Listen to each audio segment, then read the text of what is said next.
我做自媒体8周年了，首先要感谢过去这么多年一直默默鼓励我、支持我、给我点赞的粉丝们，谢谢你们。今天我要给大家分享一个故事，是我自媒体的恩师领路人，可以说是他极大的改变了我和我母亲的人生轨迹。我是在2018年这个时候开始做自媒体的，当时我22岁，应该还没有到吧，21岁，马上要过生日了。当时我就想着要做些什么来改变自己，因为在外面演出有时候挺枯燥乏味的，下了舞台我想把这些东西记录下来，做成自媒体。18、19整整2年，我努力的拍了几百条视频，但是播放量非常的少，几乎所有的视频都是个位数的播放量，而且几乎也没有人关注我，因为当时完全不会拍，不知道怎么剪，不知道怎么取标题，不知道怎么在里面插音乐，就完全是小白。就这样我一直到了20年初，当时我和镜子说，我说不能再这样下去了，如果这样下去的话，我可能做不了自媒体这一行。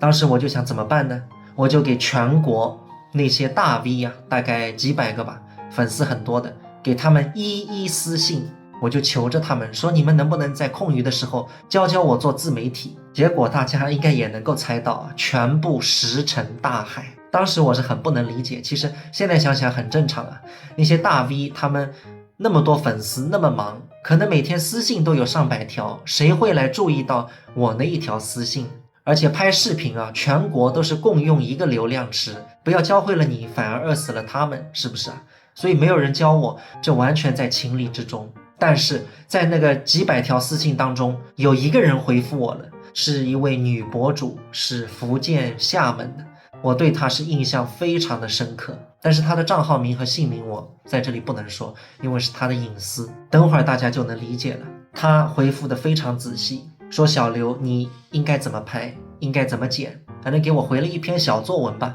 当时我就按照她的方法拍了不到1个星期吧，马上就出了一条，在一个平台播放量就超过了6万，就这一条视频顶我过去2年所有自媒体视频的播放总和。所以啊，做任何一行都是需要老师的。正巧2020年初我母亲50周岁退休了，她正好在出去找工作，一开始去面包店，后来又要去花店，因为她当时退休工资好像只有2000左右，她不打一份工不行啊。当时我就拉着我母亲，我说现在有个新兴行业，网络自媒体，她也同意了，我就把她叫到家里来，教她怎么来操作，就教了几天，算是也把她带入门了。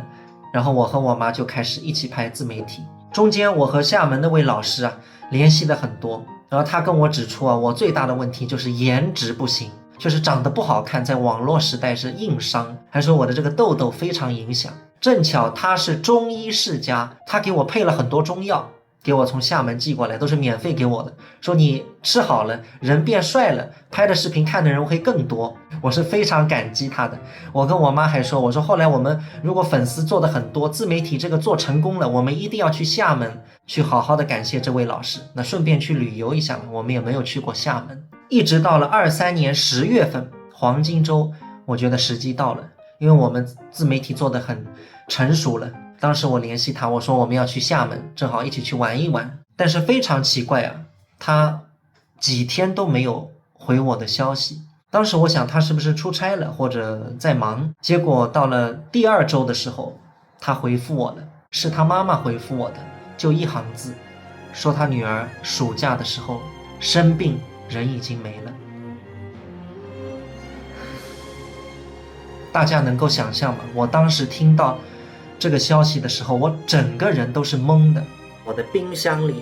还有他寄给我的一大袋中药还没有吃完，我没有反应过来，因为他跟我是同龄的，20多岁，活生生的一个人，半年前还是非常健康的，过了一个暑假人就没有了。我和镜子直到现在还没有办法接受这个事实，这也是我一生的遗憾，我没有机会再去感谢这位自媒体的老师了。所以小刘今天把这个故事分享给大家，就是要告诉大家，在人的一生当中，机遇和贵人这2样东西是可遇不可求的。如果大家能够有好的机遇，一定要牢牢地把握住，因为它可以改变你的命运。贵人这就更难遇到了，很多人可能一辈子都遇不到一个贵人。但是如果你遇见了贵人，得到了贵人相助，你一定要好好的感谢他，千万不要错过他。如果错过了，很多时候就是一辈子无法弥补的遗憾。一直到今天26年4月份，经常有粉丝想学习拍自媒体，他们都私信我，我空了，只要我看到，我都会一一回复。我想把这一份情感传递下去，也能够帮助到更多想做自媒体的朋友。我相信，如果我的恩师在天有灵，他看到的话，他也会非常高兴的。这个故事就给大家分享到这里，鲅鱼们，再会。